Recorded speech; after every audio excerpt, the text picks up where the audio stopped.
Let me show this though. Oops.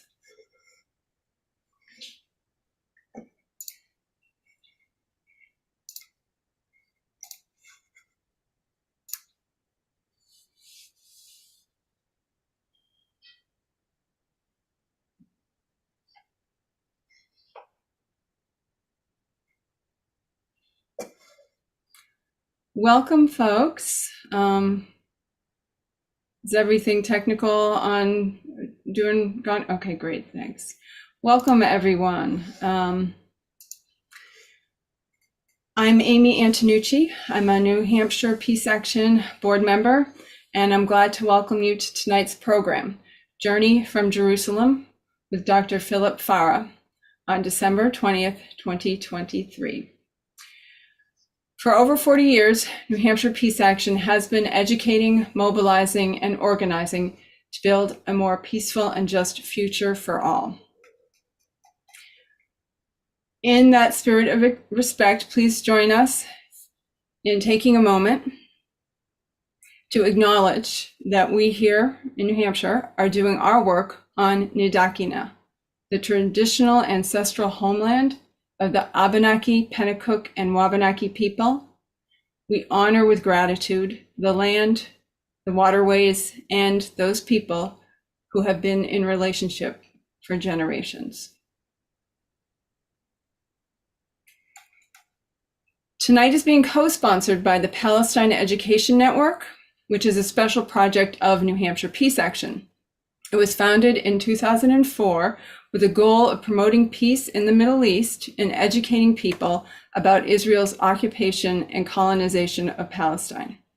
PEN has always emphasized the critical role that the US government plays in supporting Israel, with billions of dollars yearly in military aid and consistent vetoes at the UN, which allow Israel to have few consequences for breaking international law.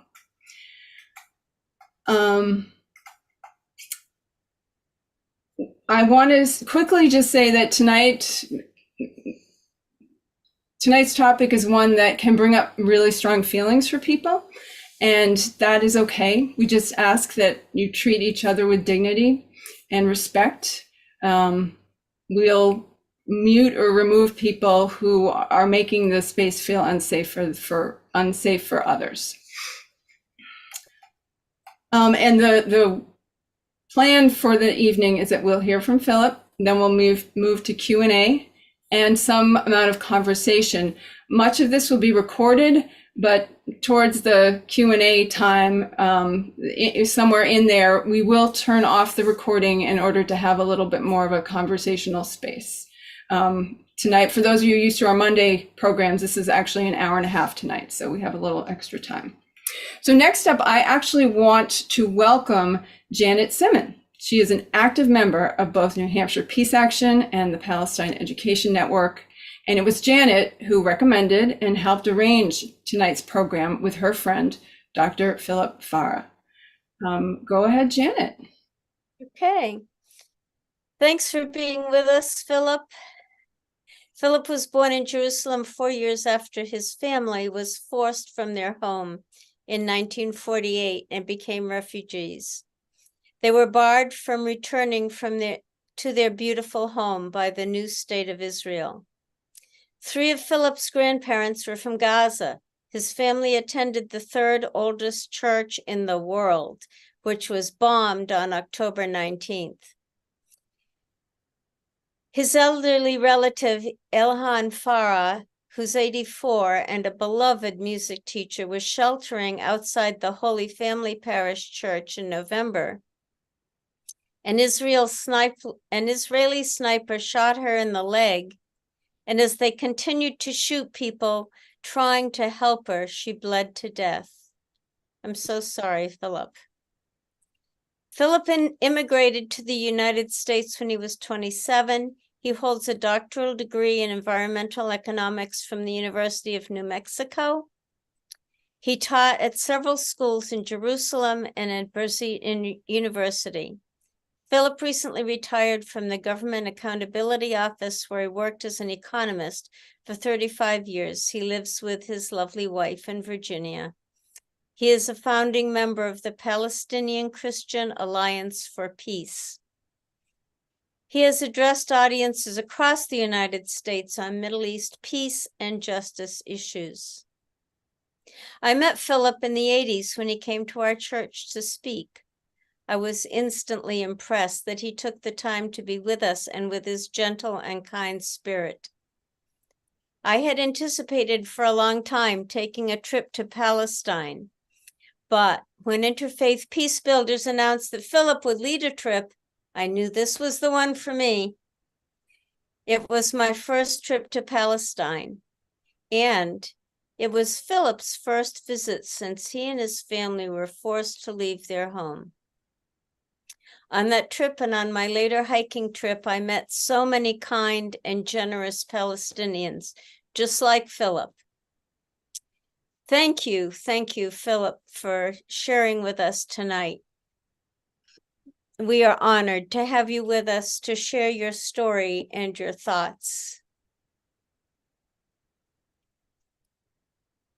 The honor is mine. Thank you, Janet, Amy, Doreen, and thank you all for attending.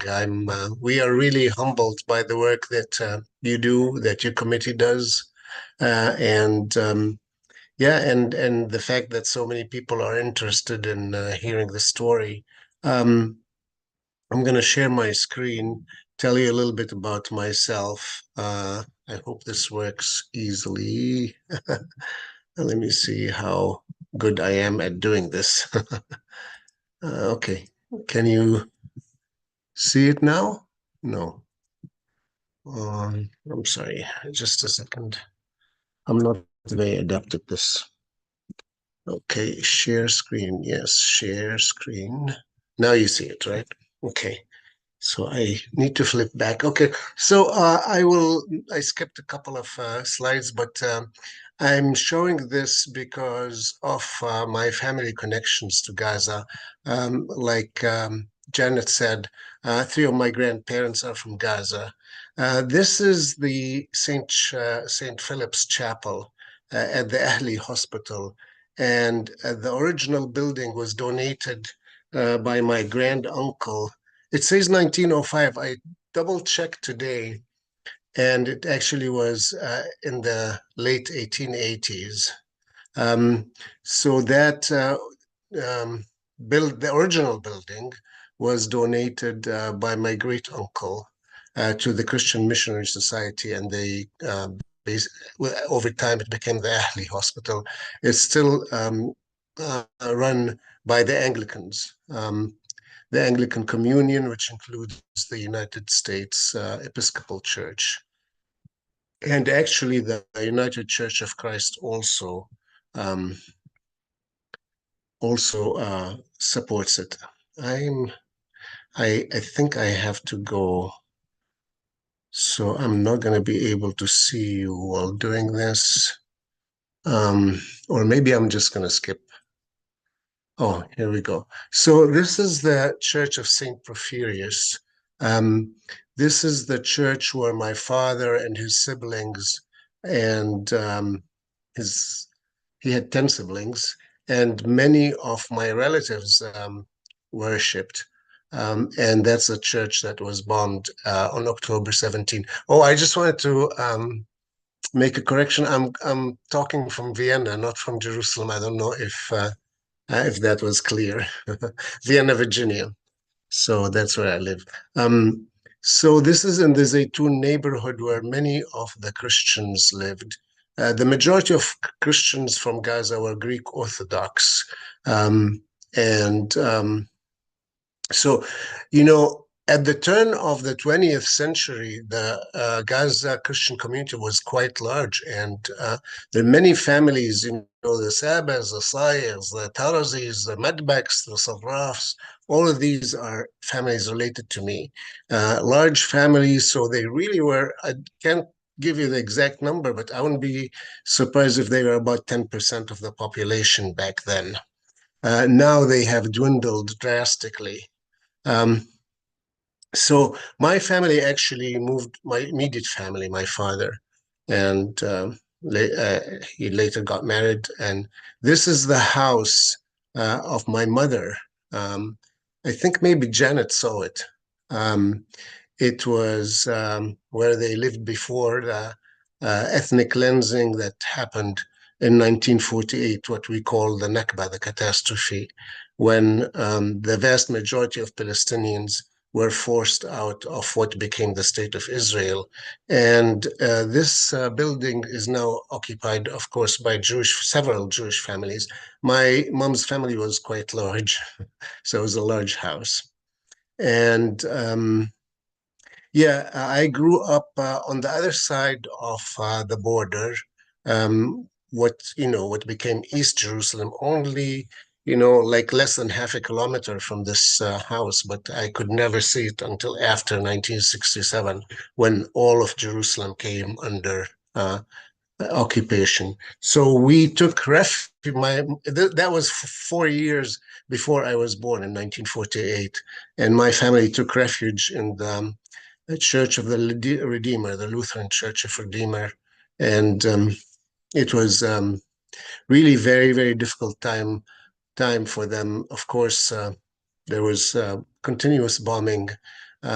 Two of my twin cousins were born under the shelling. They were actually born on a bench uh, in inside the church compound because they couldn't get help, and it was very difficult. So they lost everything, and this is my father, taken, I think, around 1973 or something. I don't remember exactly the date. Maybe I have it, but I can't see let me see. Yeah, I don't remember the exact. He had a vow to walk from Jerusalem to Bethlehem every year, the eve of the Orthodox New Year. And he started in 1933 and continued doing it until he immigrated. And now, of course, he can't do this walk because, well, no, from 1948 to 1967, he couldn't do. We used to accompany him and bring friends along. It was a joyous occasion. But from 1948 to 1967, we couldn't do the direct walk, so we had to start from a village in what's called the Valley of Fire, down in the Jordan Valley. So, but later after 1967, well, and now you can't do that walk because of the wall, the separation wall, what we call the apartheid wall. I just have this quote because it's very relevant to what's happening today. And it's really, in my opinion, oh boy, I have to backtrack, and so sorry about that.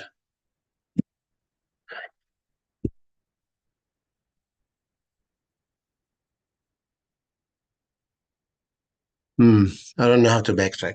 But anyway, I can tell you what the previous one was saying. This is Benny Morris, a quotation from Benny Morris.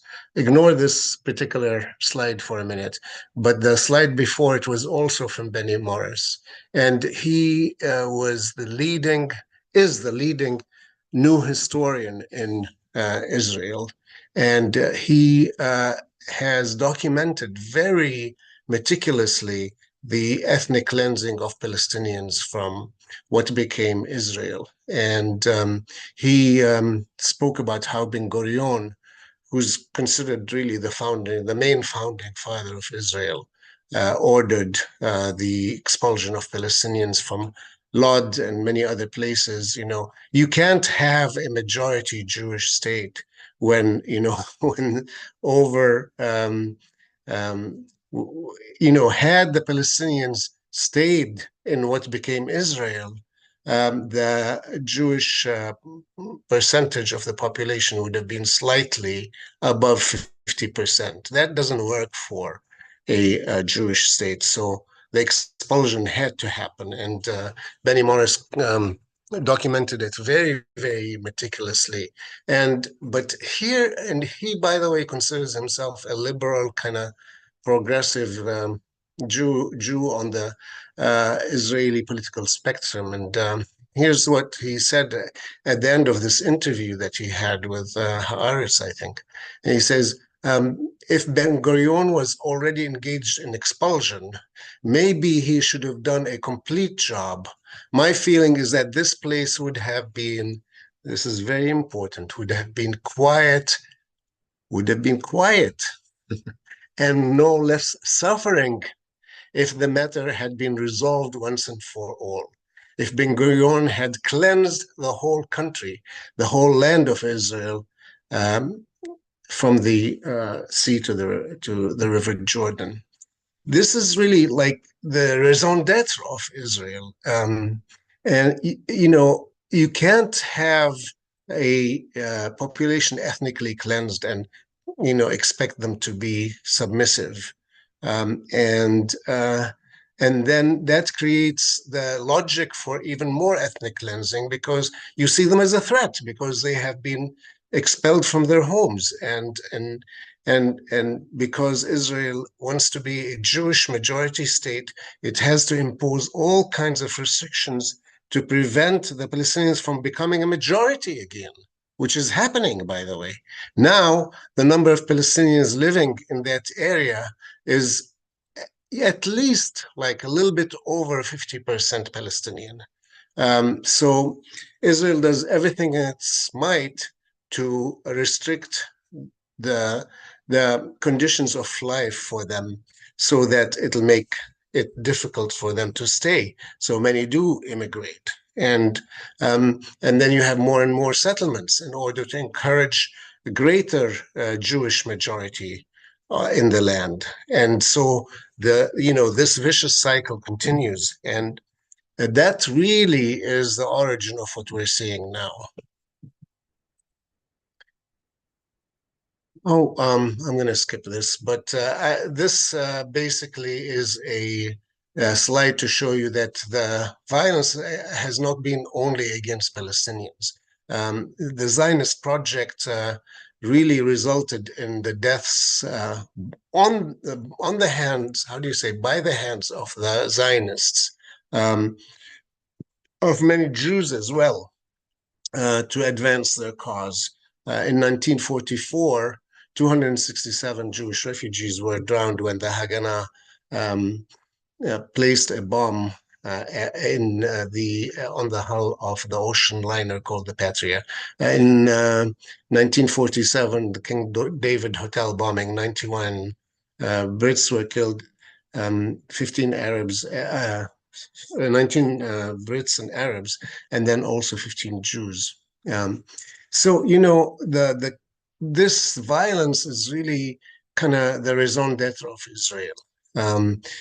Everything is legitimate as long as it advances the creation of a Jewish majority and Jewish, not only majority in population, but also the dominant force in society with submission for everybody. And this is, you know, a quote from Bezalel Smotrich, who's the current Minister of Finance in Israel. By the way, he prides himself on the appellation fascist homophobe. He's been accused of being a fascist homophobe, and he says, "Oh, I have no problem with that. I'm proud as long as it gets us what we want." And he said, "We'll fill the West Bank." They actually call it Judea and Samaria. We'll fill it with settlements and settlers until the Palestinians lose all hope of establishing a state. At that point, they'll have only three options: to leave, submit, or die. Well, this is really the most important part of my talk, that, you know, there is no society in history where they accept submission, you know, voluntarily. Nobody, no oppressed people accept oppression and just submit. So that is really not an option. So, you know, by what Smotrich said And the logic of the Israeli Zionist project is that, the Palestinians ought to leave or die, submit, but submit only under tremendous force. So, what are we seeing now? I mean, so this is to tell you that absolutely the what we see now in Gaza did not start on October the 7th.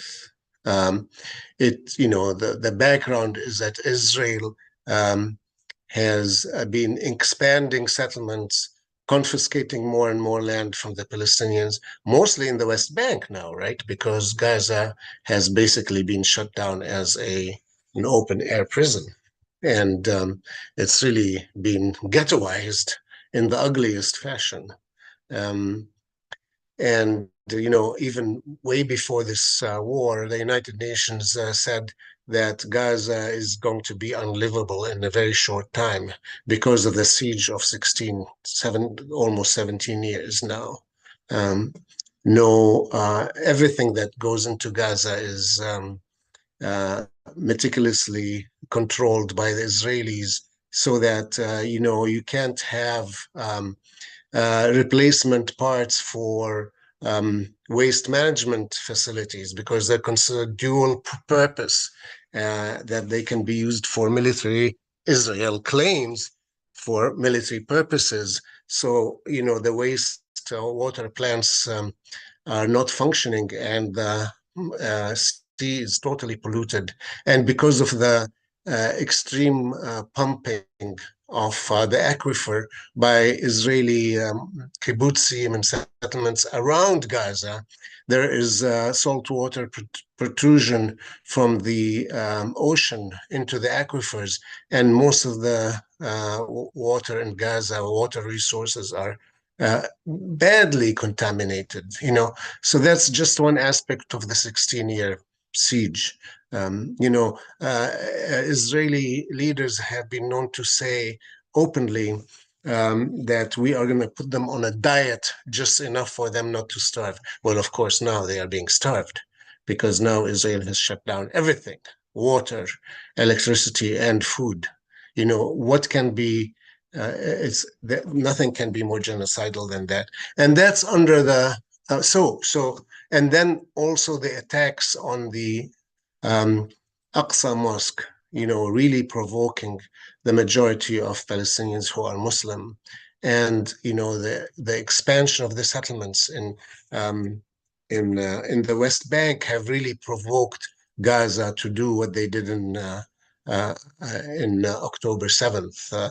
The status quo was really just killing everybody in Gaza, and they had to do something. Now, history will tell us more about what happened on October 7th. As many of you probably know, that, there have been tremendous lies about a beheading of babies and all of that.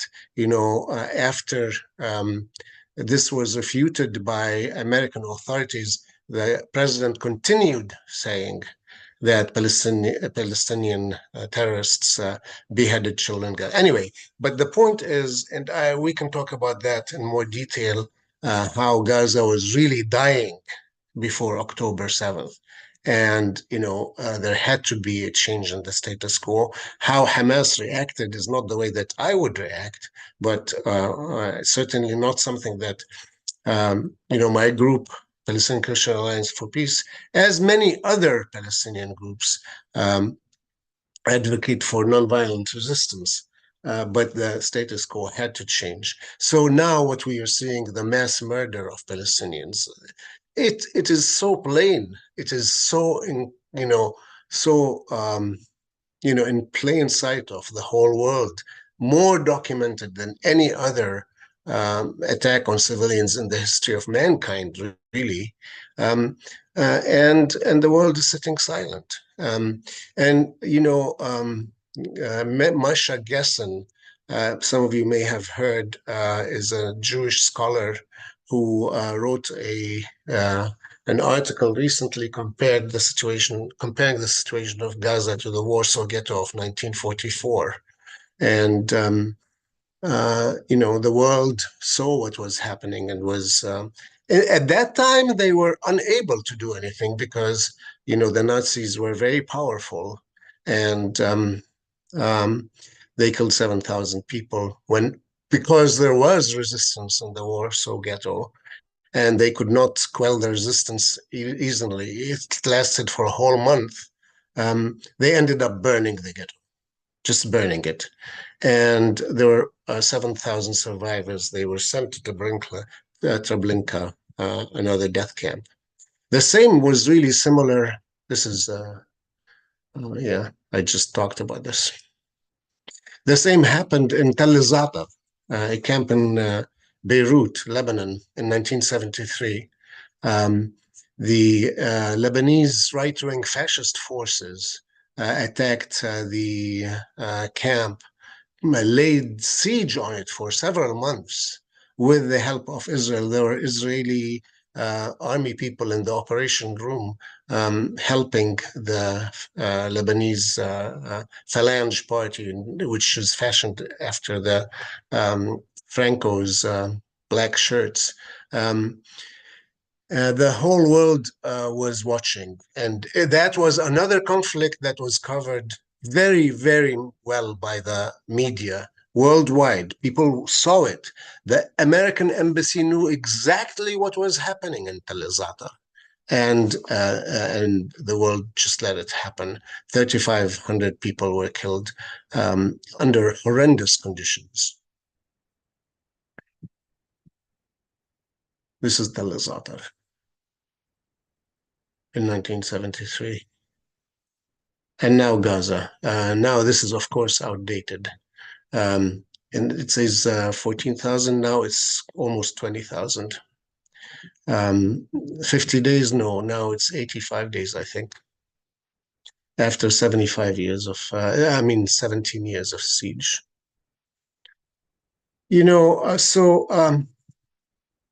I'm going to skip much of this. So this is St. Philip's chapel in Al-Ahli Hospital. The bombing there killed 470 people, sheltering in the. This is Al-Ahli Hospital. This is St. Porphyrius before the bombing. In that bombing, 18 Christians were killed, including 4 of my relatives, the Tarazi family. Dr. Sulaiman Tarazi, his house had been bombed by the Israelis. He walked out of the rubble. He took shelter in the church, and he didn't survive that bombing. This is what the church compound looked after. Fortunately, the church itself sustained some damage, but still exists. It's the 3rd oldest church in the world. So, just imagine, when you see children playing in the street, this is in 2022.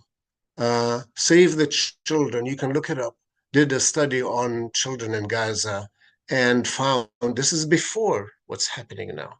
This is really a function of what happened in 2014, another horrible series of massacres that Israel visited on Gaza. So in 2022, Save the Children did a report and found that 80% of Palestinian children wet their beds.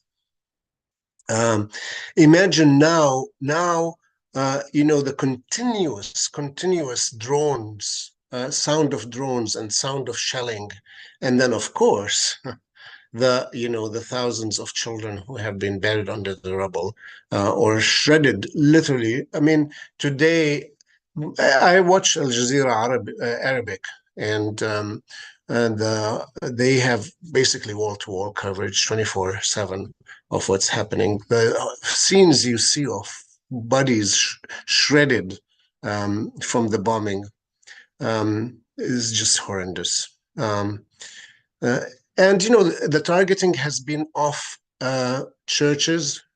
Okay, there are 3 places that Palestinians thought were going to be safe.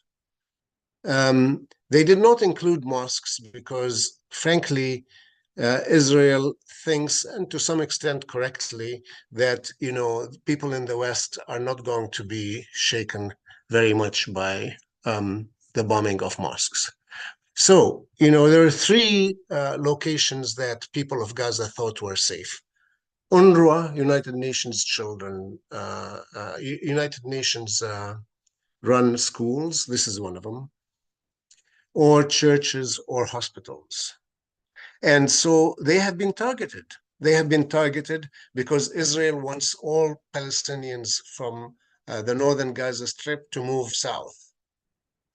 And so basically they want, everybody to move. And that's, so the shelters can't be safe, So they make it clear to the people of Gaza, no, don't for a minute think that the churches and the hospitals and the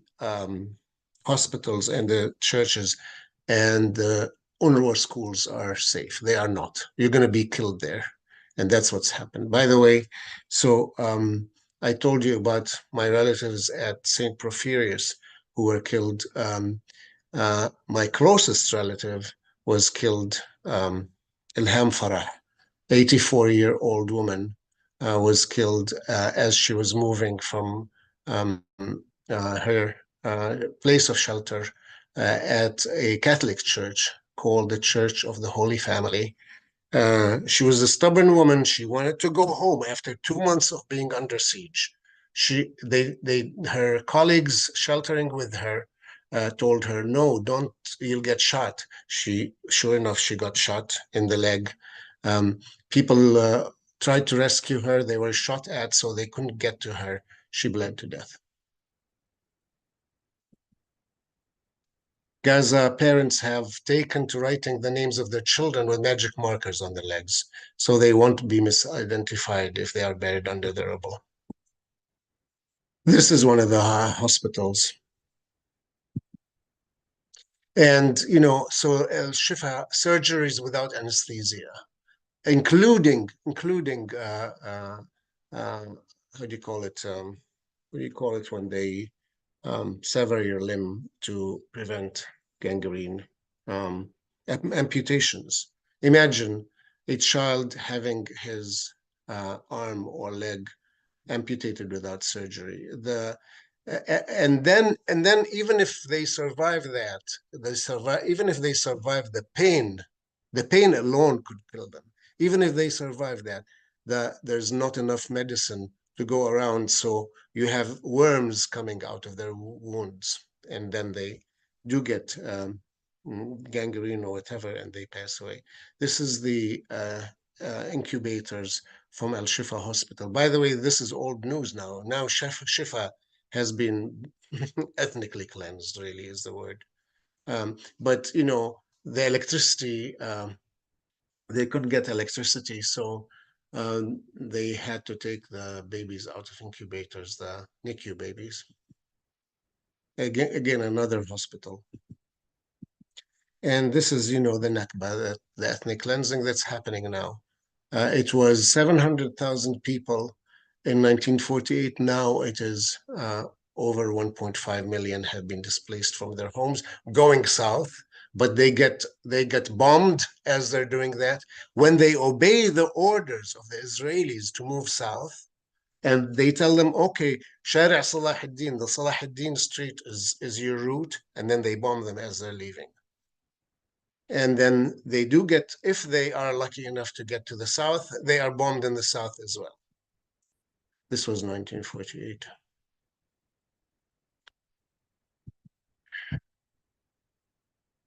So, I'm skipping over a lot of stuff because the message is, again, submission is not an option. It is either violent resistance, if nonviolent resistance, if all the avenues for nonviolent resistance are shut down, if, the Palestinian Authority, which does not, in fact, it suppresses any kind of armed struggle by Palestinians, the Palestinian Authority in Ramallah. But they try to do diplomacy, they try to do the diplomatic work to get a two-state solution, and they are called terrorists, that they want to eliminate the existence of Jews from Israel. The BDS movement, nonviolent, has grown tremendously. Now, most Protestant mainline churches have passed resolutions for divesting church funds, pension funds, for example, from companies that profit from the occupation. So the boycott and divestment movement, if you shut that down, if you shut down the diplomacy, what else do the Palestinians have? Gandhi and Martin Luther King and others said, look, I think that Martin Luther King's letter from Birmingham jail ought to become, part of the New Testament. In it, he clearly said, submission is not an option. If you do not work with us who are seeking a nonviolent path to emancipation to the civil rights, then you have to deal with those who call for violence. Gandhi had the same message. Throughout history, you see, and even in India, it was not Gandhi. Gandhi was not the only story. There was Subhas Chandra Bose and many other leaders who called for violent resistance against the Brits, in fact, committed some acts that would definitely qualify as terrorism. Fortunately, because this is crucial, because of international support of Gandhi and his path, that was the path that was really resulted in emancipation for India. Otherwise, although it was bloody, but it could have been much, much bloodier. In Algeria, it was bloodier, because in the Algerian independence movement, the French were so incredibly brutal. They shut down all avenues of nonviolent resistance, and it was a bloodbath. So these are the choices, and the Israelis do not care about anybody except the whites, frankly, the whites in the West, and especially in the US. This is the granddaddy that keeps providing, the means of destruction, that provide Israel with all this might that has convinced them, that only violence is going to result in safety for Israel. How can you possibly think that what you are doing to the Palestinians is going to result in long-term peace? We go to churches, my group go to churches to speak about this. And, some of the churches we visit say, yes, but we don't want to alienate our friends in the synagogue next door by, accepting your message. My response to that is, if your friend is driving drunk, you take away the keys. So only, really, believe me, the only thing that counts for Israel in terms of international pressure is the West, and especially America, which really dominates NATO. And that is why it is so important for us here in the US. We really play a crucial role of, is that path to emancipation. So like I said, submission, again, I say, is not an option. So either there will be extermination of the Palestinian people, not likely, or there's going to be a nonviolent path to emancipation, or terrible bloodshed. And the more we speak out, as in the case of South Africa, the more we make it possible to give hope to the Palestinians who are seeking a nonviolent path to emancipation. Without that hope, it is going to be a very, very bloody path to emancipation. So that's why our role is so important.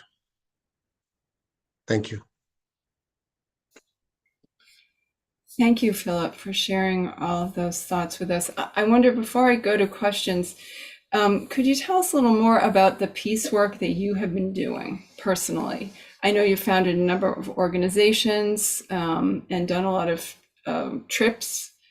Can you speak a little bit about that?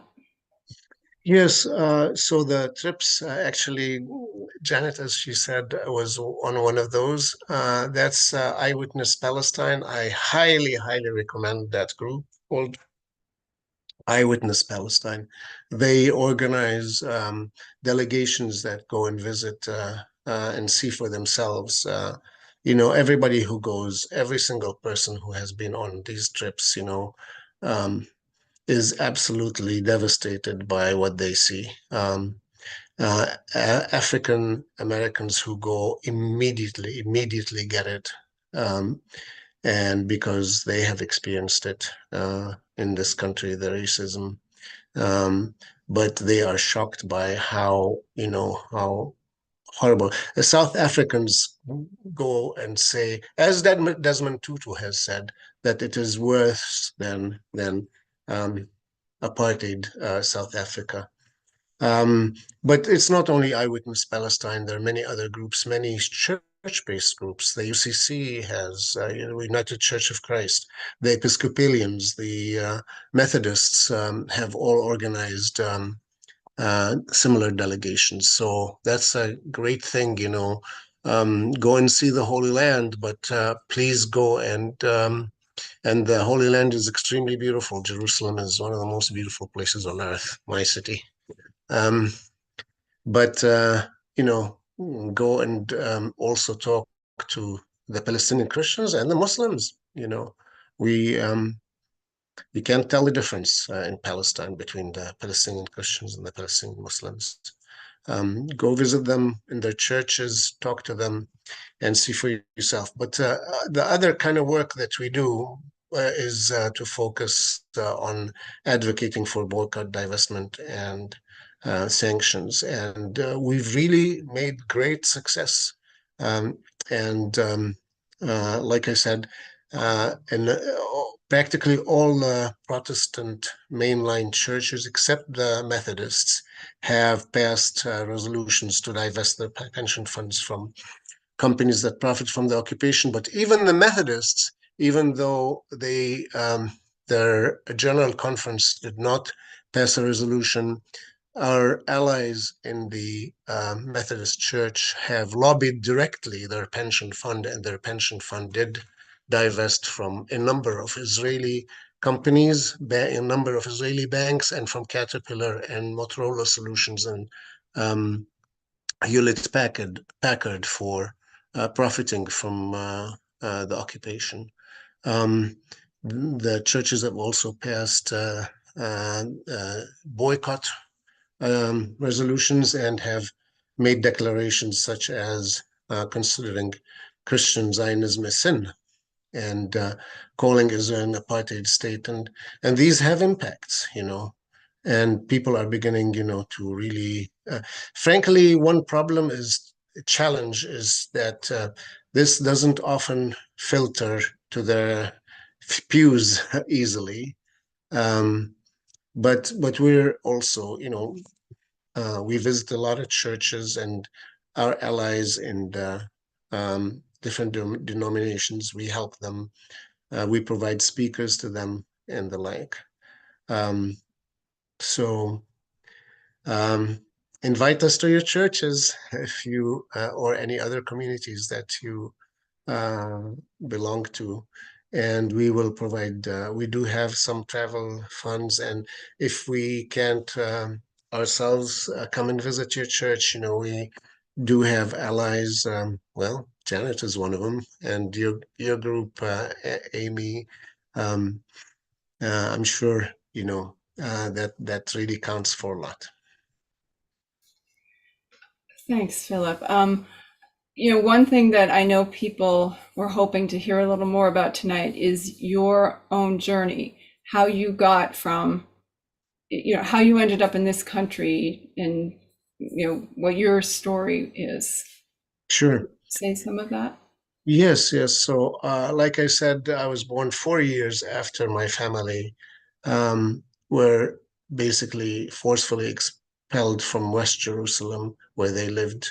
There was a very difficult bombing of the Masrara neighborhood that I showed you, where my mother's family lived, and even worse to some extent, in my father's neighborhood called Al Baqa, a prominent hotel there was bombed, and many people were killed, including foreign visitors. And there was just a lot of terror. My family fled after the massacre of Deir Yassin, a village close to Jerusalem. And at the time, Albert Einstein, Hannah Arendt, and several others wrote a letter to the Washington Post, to the New York Times, calling it a massacre and condemning Begin's group. So they fled. And in fact, because my mother found work before my father did, and basically, my parents were very, very busy fending, to provide for the family. I was raised partly by a young survivor of the Deir Yassin massacre who had a shot in her ankle as a result of the massacre, but her family needed help, and she worked, as somebody who kind of helped raise us. My mother was able to have some work and pay her, pittance, frankly, but they needed it, and so anyway, so I grew up in East Jerusalem. It wasn't my family ended up, because they were well educated, they did fairly well. But then in 1967, we came under occupation again. It was a brutal occupation. And in 1976, I was arrested and imprisoned under what's called administrative detention. Administrative detention was used by the Brits all over their colonies, including Ireland and Malaysia and other places. They are incarcerated without any public trial. You don't even appear before a judge. A military judge is told by the Secret Service, Israeli Mukhabarat, the Israeli authorities, that you are a threat to the security of the state. That's the only thing you are told, and then you are locked up for 3 months or 6 months, and that can be renewed and renewed and renewed. Some people spend a year. So there's still many, many Palestinians under administrative detention. I was very lucky because I was in only for 2 months, and that's because I had family already in the United States, and they wrote their senators and congressmen, and that really helped. I was released. And that was the reason for that arrest, really, although they didn't tell you what you were arrested for, was that I was a member of a small group of Palestinians, informal.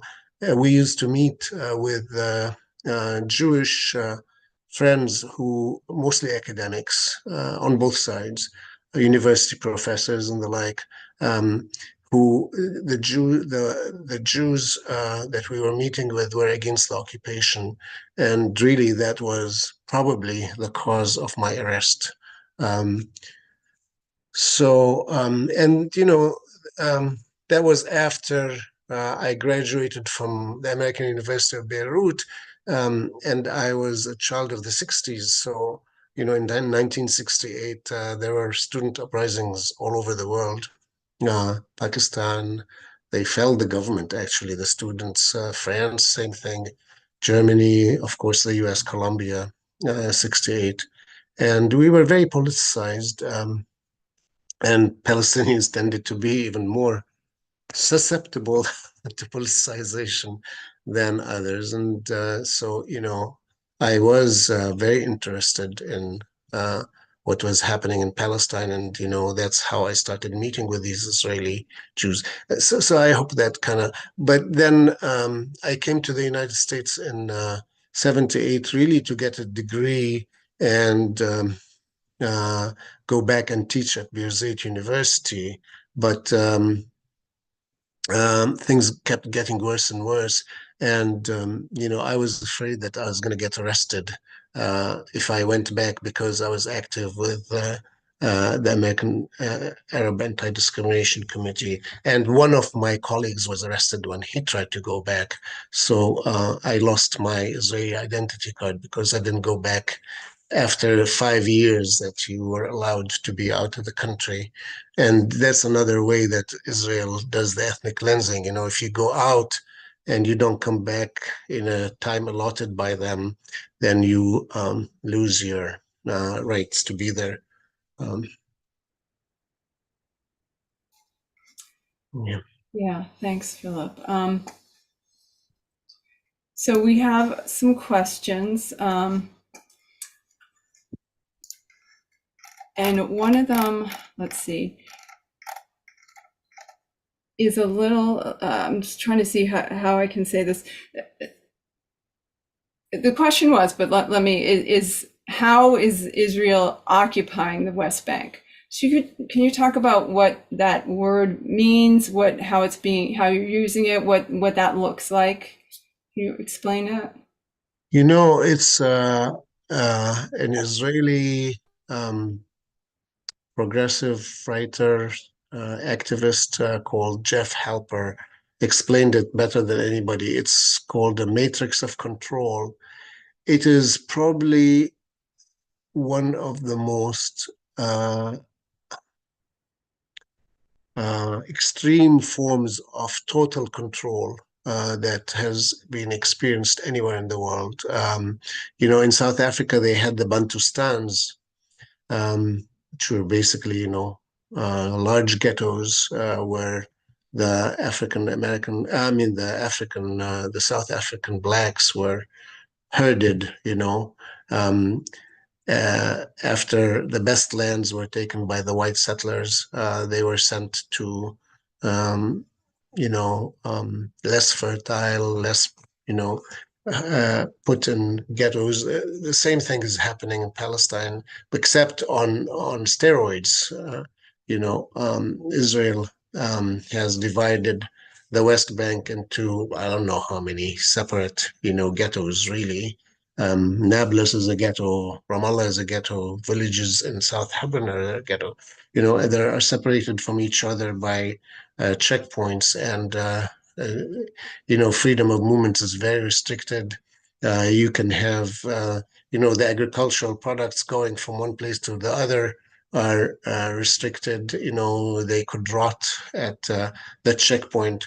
A Palestinian pregnant woman who's trying to reach a hospital, across the checkpoint to, say, Jerusalem, which has a good hospital that specializes in difficult pregnancies, can, end up losing her baby at the checkpoint, or even, sometimes baby does not survive. Sometimes even the mother does not survive. There have been many cases of babies dying at checkpoints. And this is really a matrix of control to make life more and more miserable, continuously more miserable for Palestinians. I mean, it sounds bizarre, and I'm sorry this is so depressing, but if you, like Janet, if you go and you'll see it for yourself. It's, the checkpoints have huge lines of cars lined up. In the morning, it's absolutely horrible for workers trying to get to Israel, because the economy has, the Palestinians have been pauperized by this matrix of control that restricts trade, that restricts all forms of human interaction. So the economy has been shattered. So Palestinians, the lucky Palestinians, get work permits to work in Israel. But in the morning, if you see the checkpoints, people wake up at 5 o'clock in the morning in order to reach their work at 8 o'clock in Israel. And you'll see these checkpoints crammed with people, one on top of the other, trying to cross and travel only 3 or 4 kilometers, and takes them 3 hours at best. And the same thing happens in the evening when they're coming back from work. And you know, the most important thing economically also is that, you know, their land is taken away. The Palestinians have very, very small restricted geographic area where they can plant things, where they can have a decent commerce, because Israel has control of Area C, which is 60% of the land of the small area, the West Bank. And then there are so-called nature preserves that are basically lands that have been taken away from Palestinians and made into so-called nature preserves, and they're restricted. Palestinians can't use them anymore. And for the creation of more and more settlements. And if you see the map of the settlements in West Bank, you know what I mean. So it's just, and then of course the you know, any resistance to land confiscation, any protests are dealt with extremely heavily. People are arrested and tortured, and I was beaten up in prison quite badly during interrogation. And that's, you know, there is hardly a Palestinian family that has not had people arrested or injured in demonstrations, or shot and killed. You know, your neighbor next door, their son has been killed, or their daughter has been imprisoned under administrative detention, or or your cousin has been arrested under administrative detention and tortured to confess to false charges sometimes. So I hope that answered the question. And I know Janet's putting some links and things in the chat that might folks can follow to learn more. I have some more questions. This one is really important. What can I or we do as an American to make a difference in Palestine? You talked a little about BDS. So what can we're as peacemakers, as people who care about justice, and if you are a member of a church, if you are a member of some community or another, join groups that advocate for peace and justice in the Middle East. That's one way to learn about things, and also to act in political ways that could help.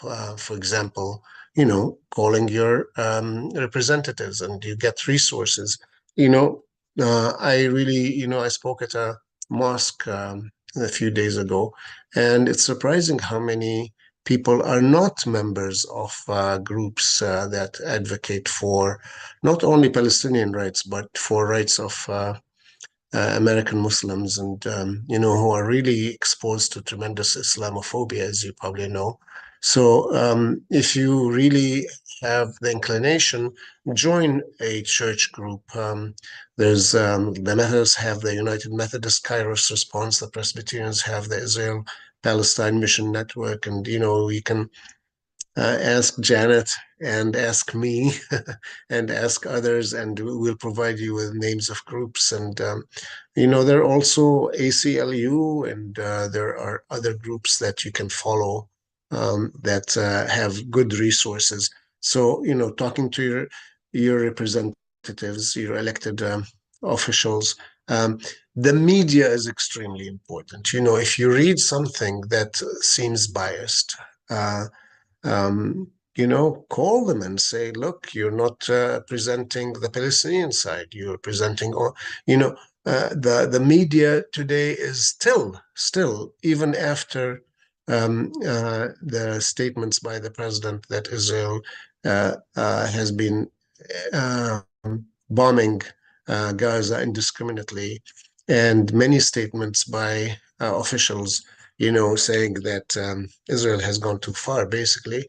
The media still wall-to-wall coverage about the hostages. That's, it's legitimate to be concerned about the Israeli hostages, but how about the 20,000 Palestinians who have been killed, and the large number who are still under the rubble, and the children, and the use of the clear use of genocidal tactics of preventing water and electricity and food from entering the Gaza Strip. So it's absolutely important to humanize the Jews who have been taken hostage, but there's very little stories, human stories, about Palestinian families that have lost their loved ones, about children in hospitals, like the incubators that I showed you. And so learn and write letters to the media, and even if you don't have enough information, you probably know enough to know that there's lack of fairness, and complain about that. And then, as I said, so things like divestment, for example, that's really a group activity rather than, talk to your pension fund. If you have a pension fund, ask them if they have investments in Caterpillar or Motorola Solutions that are really profiting from the occupation. And there are tons of resources that your group can provide to people who are interested in doing things like this. And other groups can do it. My group can help.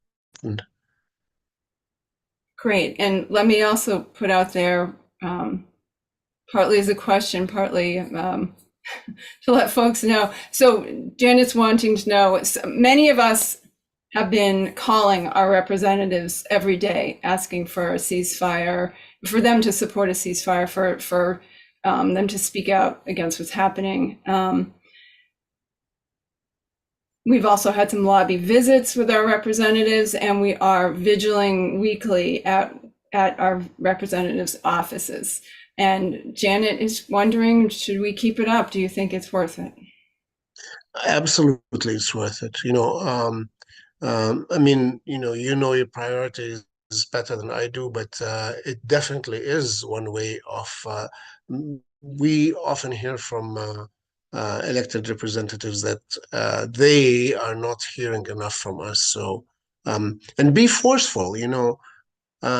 I frankly have not been able to do much lobbying over the years because I worked for a congressional agency. So it would have been a conflict of interest. I'm just now beginning to learn. And,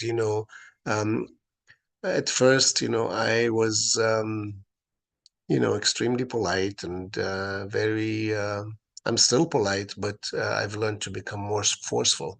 Say, we demand to know, why is it that, what applies to Burma does not apply to Israel? Why is it that Israel is the only and they'll tell you, well, we try to do things that have a chance of success, and Israel is not going to listen to anybody who's saying ceasefire. Do you say the same thing about when you are boycotting, when you are saying, I'm not going to send any arms to Burma, or to, when you are condemning what the Russians are doing in Ukraine? I mean, it's just, so really, be polite, and in certain cases, some politicians have tried to do some good stuff, and recognize that, but be firm. We really want answers. Why is it such a wrong thing to call for a ceasefire? Why is it that we continue sending arms when it is plain to the world that, horrible massacres are taking place? I also did want to mention to people, there's a few folks that New Hampshire Peace Action is connected with in the West Bank, mostly at the Ida refugee camps youth center project that we've helped support as a nonviolent way to help Palestinians. And the director and now a couple other people have been taken. There's a huge amount of roundups in the West Bank right now, we're being told. So that indefinite administrative detention is becoming really, and so we're trying to activate a group in New Hampshire, since we know some of these folks, to go to our representatives and try to get them to speak for these people that we know and love. And, we of course like them to speak for everyone who is being treated this way. We've had a campaign before around the legislation Betty McCollum has sponsored about at least getting children out of these prisons.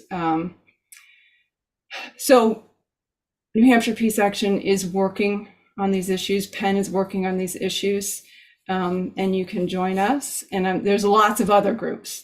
Now, what I'd like to do is move to, I see someone has a hand up, so maybe now is the time to close the live stream, Doreen, and then we can be a little less formal and